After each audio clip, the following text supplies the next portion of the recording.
आप सभी का स्वागत है हमारे YouTube चैनल पर।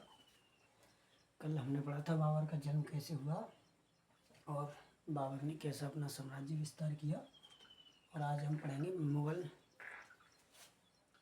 साम्राज्य की स्थापना।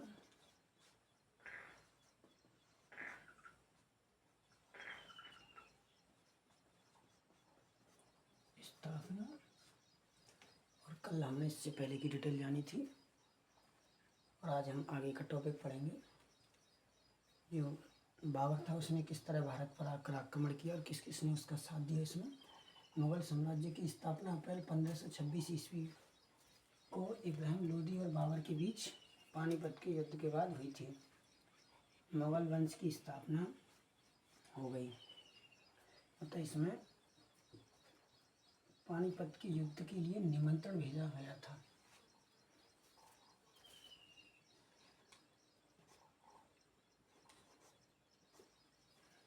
पानीपत के युद्ध के लिए उसे निमंत्रण भेजा गया।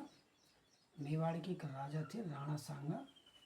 इब्राहिम लोदी के चाचा थे आलम खान लोदी, और एक पंजाब का सूबेदार था दौलत खान लोदी, जो कि इन्हीं के शासन का था।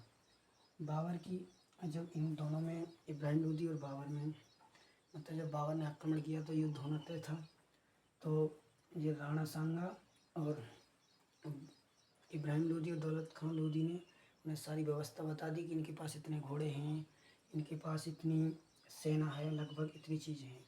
बाबर को पहले से जानकारी थी। जब हमें किसी चीज़ की जानकारी हो तो हम उसे आराम से हरा सकते हैं, जब हमें किसी की कमज़ोरी पता हो तो बाबर को जो है इब्राहिम लोदी की सारी कमज़ोरियाँ पता चल गई कि इब्राहिम लोदी को इस तरह हराया जा सकता है।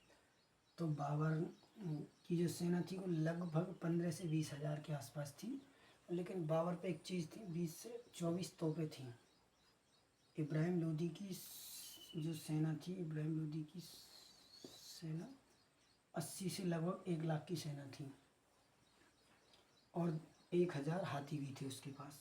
लेकिन इस युद्ध के दौरान इब्राहिम लोदी की हार हुई, क्योंकि भाई जब उसके पास तोपें थी, तोपों के गोलों तोपे से जब युद्ध होगा तो हाथी हो या घोड़े हों या फिर इंसान हो, वो इसकी टक्कर नहीं कर सकता। सेना का ही टक्कर कर सकती है।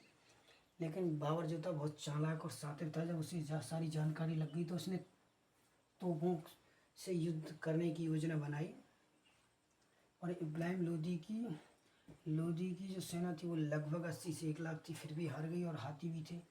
लेकिन हार इसलिए गई क्योंकि उसके पास तोपें थी। इसमें तोपें छोड़ी गई, अग्न्यास्त्र यंत्रों का प्रयोग किया गया, और लगभग और हाथी भी थे। लेकिन हाथी क्या करते इसमें, इस युद्ध के दौरान इब्राहिम लोदी की हार हुई और बाबर की जीत हुई। बाबर ने जीत के बाद मुगल वंश की स्थापना करी और यहीं रहने का निर्णय भी बनाया।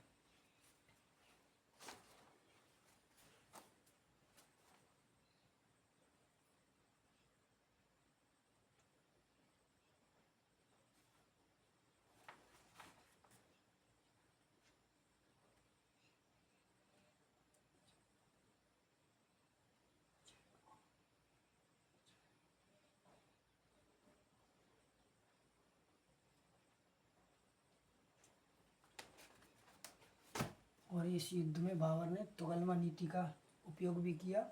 तुगलमा नीति होती है कि अपनी सेना को वो इस तरह से लगाता था, और यहाँ जो है इब्राहिम लोदी की सेना लेती थी। अगर सेना इधर अटैक करती तो ये इधर अटैक करती, और ये इधर अटैक करती तो ये आसपास की उन्हें। तुगलमा नीति होती है अर्धचालक नीति, जैसे जो चक्रव्यूह की नीति होती है, आप सभी ने सुनी होगी। और तुगलमा नीति, क्योंकि बाबर ने इस चीज़ की पहले से प्रैक्टिस बाबर ने इसके बारे में अच्छी जानकारी कर रखी थी कि ये युद्ध की नीति ऐसे होगी। तो इस तरह बाबर ने मुगल साम्राज्य की स्थापना की और अपने शासन का विस्तार किया। और फिर उसने इस युद्ध की जीत के बाद अपना यहीं रहने का मन बनाया और मुगल वंश की स्थापना की। तब राणा सांगा को पता चला, उन्होंने निमंत्रण भेजा कि अब आप जाइए यहाँ से, हमें दीजिए। तो उसने कहा नहीं, हम नहीं जाएंगे, हम अब यहीं रहेंगे और यहीं शासन करेंगे। तो राणा सांगा ने फिर युद्ध के लिए निमंत्रण भेजा और उस युद्ध का नाम है खानवा युद्ध। उसे हम आगे पढ़ेंगे, जो कि 1527 ईस्वी में हुआ था। हम उसे कल पढ़ते हैं। आज के लिए इतना ही। जय हिंद।